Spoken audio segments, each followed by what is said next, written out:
Hello my dear friends, welcome to our YouTube channel edu for exam. तो चलिए आज हम फिर हाजिर हैं और आज बताने जा रहे हैं विश्व के घास के मैदानों से संबंधित महत्वपूर्ण तथ्य जो परीक्षाओं में आते हैं और आए हैं और पूछे जाते हैं और पूछे गए हैं। आज इससे बाहर कुछ भी नहीं और ऐसी कोई परीक्षा नहीं जिससे घास के मैदानों से संबंधित प्रश्न नहीं पूछा जाता है। तो ये मैं महत्वपूर्ण तथ्य लाया हूँ जिनसे हर परीक्षाओं में प्रश्न पूछता है। तो चलिए इन घास के मैदानों पर नजर डालते हैं, महत्वपूर्ण तथ्यों पर। कौन कौन से महत्वपूर्ण तथ्य हैं जो परीक्षाओं में पूछे गए हैं, तो ध्यान दीजिए, ये जान जाइए। घास के मैदानों से संबंधित महत्वपूर्ण तत्व तो पूछता है विश्व में कितने तरह के घास के मैदान पाए जाते हैं। तो याद रखना चाहिए 2 तरह के घास के मैदान पाए जाते हैं। 2 तरह के घास के मैदान पाए जाते हैं। कौन कौन? उष्णकटिबंधीय घास के मैदान, शीतोष्ण कटिबंधीय घास के मैदान। इनका नाम क्यों पड़ा है? इनकी और स्थिति के आधार पर, स्थानों की स्थिति के आधार पर इन्हें 2 भागों में बांटा गया है, उष्णकटिबंधीय और शीतोष्ण कटिबंधीय। मैंने बताया शीतोष्ण कटिबंधीय घास के मैदान वो है जो समुद्र से ज्यादा दूरी पर स्थित है, जहां बारिश बहुत ज्यादा नहीं होती है।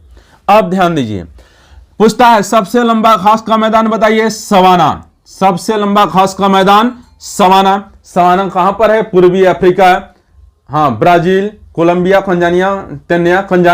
तंजानिया, इन सब में जो है सबसे लंबा घास का मैदान सवाना जो पूर्वी अफ्रीका, ब्राजील, कोलंबिया, तंजानिया इत्यादि में पाया जाता है। सबसे चौड़ा घास का मैदान स्टेपी, बताएं पश्चिमी रूस या मध्य एशिया में पाया जाता है। विश्व का सबसे चौड़ा, यदि पूछे विश्व का सबसे लंबा घास का मैदान बताइए, सवाना। विश्व का सबसे चौड़ा घास का मैदान स्टेपी जो पश्चिमी रूस या मध्य एशिया में पाया जाता है, जिसे कहते हैं यूरेशिया। और यह गेहूं उत्पादन के लिए बहुत ही फेमस है। एशिया में गेहूं उत्पादन के लिए सबसे फेमस जो मैदान है वो स्टेपी का ही मैदान है, इतना ध्यान रखना चाहिए। सवाना क्षेत्र में पाए जाने वाली सबसे लंबी घास, मैंने बताया था सवाना क्षेत्र में लंबी लंबी घासें पाई जाती हैं और घासों की लंबाई 5 मीटर से भी ज्यादा हो सकती है। सोच लीजिए, तो इन घास के मैदानों को उनको एलिफेंट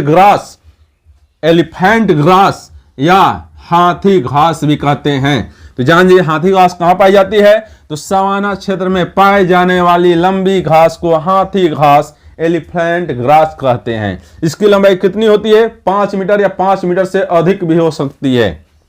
तीसरी बात, भूमध्य सागर से सबसे नजदीक स्थित घास के मैदानों को सवाना कहते हैं। सवाना किसे कहते हैं? वे घास के मैदान जो भूमध्य सागर के सबसे नजदीक स्थित हैं उन्हें कहा जाता है सवाना। और ये सवाना मैंने बताया है पूर्वी अफ्रीका, ब्राजील, कोलंबिया, जिसमें केन्या, तंजानिया, वेनेजुएला में पाए जाते हैं और भारत के दक्षिण पूर्वी भागों में भी सवाना घास के मैदान पाए जाते हैं। ग्रेट प्लेन, प्रश्न आया था, ग्रेट प्लेन में स्थित घास के मैदान को क्या कहते हैं? प्रेयरी घास के मैदान के नाम से जाना जाता है। ग्रेट प्लेन में स्थित घास के मैदान को प्रेयरी घास के मैदान के नाम से जाना जाता है, जो उत्तरी अमेरिका में स्थित है। ग्रेट प्लेन उत्तरी अमेरिका में स्थित है। ये पूछा था प्रश्न, आयोग का प्रश्न, यूपीएससी का। अल्फा नामक पोषण युक्त घास का मैदान कहां है? पंपास घास के मैदान के क्षेत्र में पाया जाता है। अल्फा नामक पोषण युक्त घास का मैदान पंपास घास मैदान के क्षेत्र में पाया जाता है। कंगारू सबसे अधिक, ये भी प्रश्न आया था, किस घास के मैदान पाया जाते हैं? जानते हैं ऑस्ट्रेलिया में 2-3 घास के मैदान है, डाउन्स है, पुर्कलैंड है। तो पूछता है किस घास के मैदान में सबसे अधिक कंगारू पाए जाते हैं? तो जानिए डाउन्स घास के मैदान में सबसे अधिक कंगारू पाए जाते हैं। दक्षिण अमेरिका में स्थित पंपास घास का मैदान, बताए थे पंपास को घास रहित मैदान भी कहा जाता है, दक्षिण अमेरिका में स्थित है, ब्राजील में। तो दक्षिण अफ्रीका में स्थित पंपास घास के मैदान को जो है वह अनाज और सुअर उत्पादन के लिए विश्व प्रसिद्ध है। पंपास घास का मैदान अनाज और सुअर उत्पादन के लिए विश्व प्रसिद्ध है। इसको घास रहित मैदान भी कहते हैं।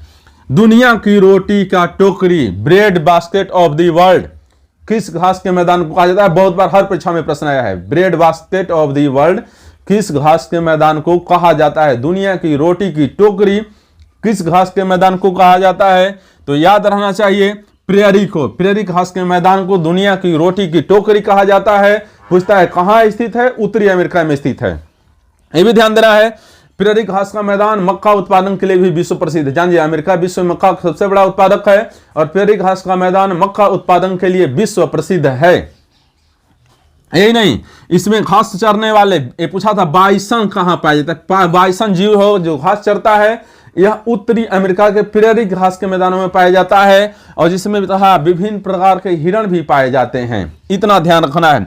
जम्मू कश्मीर में घास के, भारत से ध्यान दिए, स्पेशली भारत पर चलते हैं।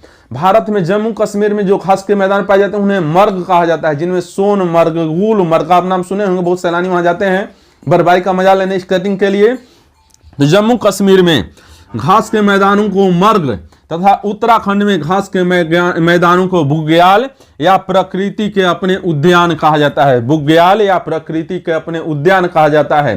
तो जान जाइए, इसीलिए जम्मू कश्मीर में जो घास के मैदान हैं उनके नाम में मर्ग जुड़ा है, जैसे सोनमर्ग, गुलमर्ग, ये सब जो है घास के मैदान हैं। और उत्तराखंड में जो घास के मैदान है उन्हें कहा जाता है बुग्याल या प्रकृति के अपने उद्यान। विश्व में पूछता है प्रश्न, विश्व में सर्वाधिक गेहूं की खेती कहां होती है? बड़ा फेमस है, प्रेरी घास के मैदान में। और मैंने बताया है प्रेरी को बास्केट ऑफ द वर्ल्ड कहा जाता है, प्रेरी को bread basket of the world कहा जाता है, जो उत्तरी अमेरिका में स्थित। तो पूछता है विश्व में सबसे ज्यादा गेहूं की खेती कहां होती है? तो प्रेरी घास के मैदान में जो उत्तरी अमेरिका में स्थित है उसको bread basket of the world कहा जाता है। यदि पूछे एशिया में सबसे अधिक गेहूं खेती कहां होती है, तो स्टेपीज घास के मैदान में जो मध्य एशिया में पाया जाता है। और मैंने बताया था बड़ा फेमस है, विश्व प्रसिद्ध रेशम मार्ग भी स्टेपीज घास के मैदान से होकर गुजरता था। चंगेज खां, बाबर, मोहम्मद गौरी, कुतुबुद्दीन ऐबक, महमूद गजनवी, चंगेज खां, तैमूर, जितने भी लुटेरे भारत पर आक्रमण करने आए वो इसी स्टेपीज घास के मैदान के क्षेत्रों से ही आए।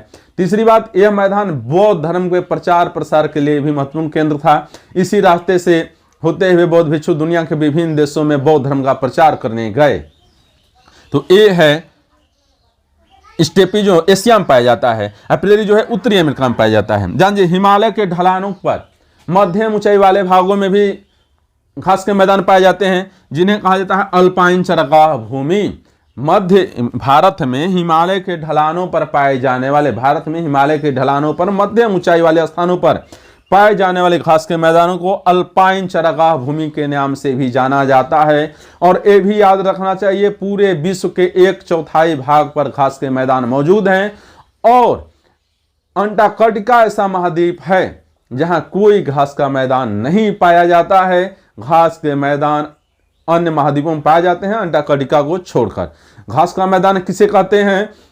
तो वह विस्तृत क्षेत्र जहां दूर दूर तक झाड़ियां और घास पाए जाते हैं उन्हें कहा जाता है घास के मैदान, जिसमें शाकीय पौधों की विशेषता होती है।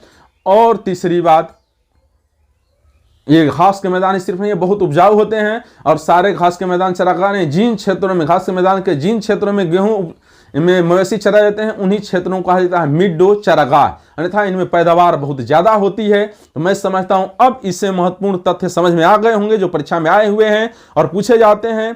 तो इससे बाहर कुछ भी नहीं। यदि वीडियो आपको पसंद आया हो तो चैनल को लाइक, सब्सक्राइब और शेयर कर दीजिए। तो चलिए मिलते हैं फिर दूसरे दिन।